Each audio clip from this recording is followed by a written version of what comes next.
Hi అండి, అందరికీ నమస్కారం. Welcome to my channel. ఈ వీడియోలో ఏపీ ప్రభుత్వ ఉద్యోగులకు తాజా సమాచారం అండి.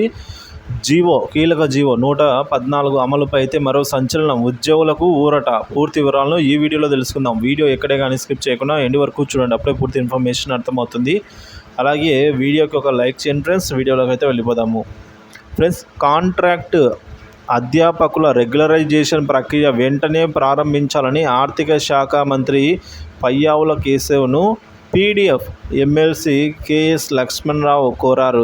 సచివాలయంలోని మంత్రి కార్యాలయంలో కలిసి వినతిపత్రాన్ని అందజేశారు. గత ప్రభుత్వం రెగ్యులరైజేషన్ చట్టం చేసి జీవో నెంబర్ 114 విడుదల చేసిందని తెలిపారు.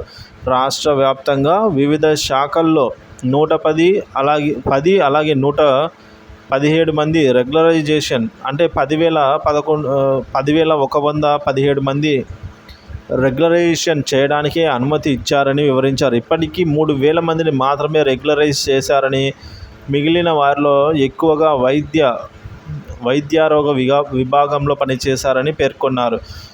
ఇక విద్యారంగంలో సుమారు 5,000 మందిని రెగ్యులరైజ్ చేయాల్సి ఉందని తెలిపారు. కాంట్రాక్ట్ అధ్యాపకులకు రెన్యువల్ ఫైల్ను ఆమోదించాలని కోరారు. సాంఘిక సంక్షేమ, బీసీ సంక్షేమ, ఏపీ రెసిడెన్షియల్, గిరిజన సంక్షేమ గురుకులాల్లో పనిచేస్తున్న సిబ్బందికి ఉద్యోగ విరమణ వయసును 62 ఏళ్లకు పెంచాలని అయితే కోరారు. సో ఈ విధంగా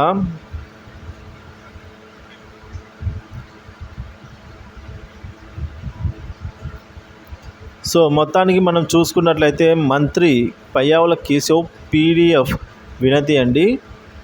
ఈ మేరకు కాంట్రాక్టు అధ్యాపకులను రెగ్యులరైజ్ చేయాలి. ఈ ప్రక్రియ ఎట్టి పరిస్థితుల్లో వెంటనే స్టార్ట్ చేయాలని అయితే ఆర్థిక మంత్రి పయ్యావుల కేశవ్ను పీడీఎఫ్ ఎమ్మెల్సీ కేఎస్ లక్ష్మణరావు కోరడం జరిగింది.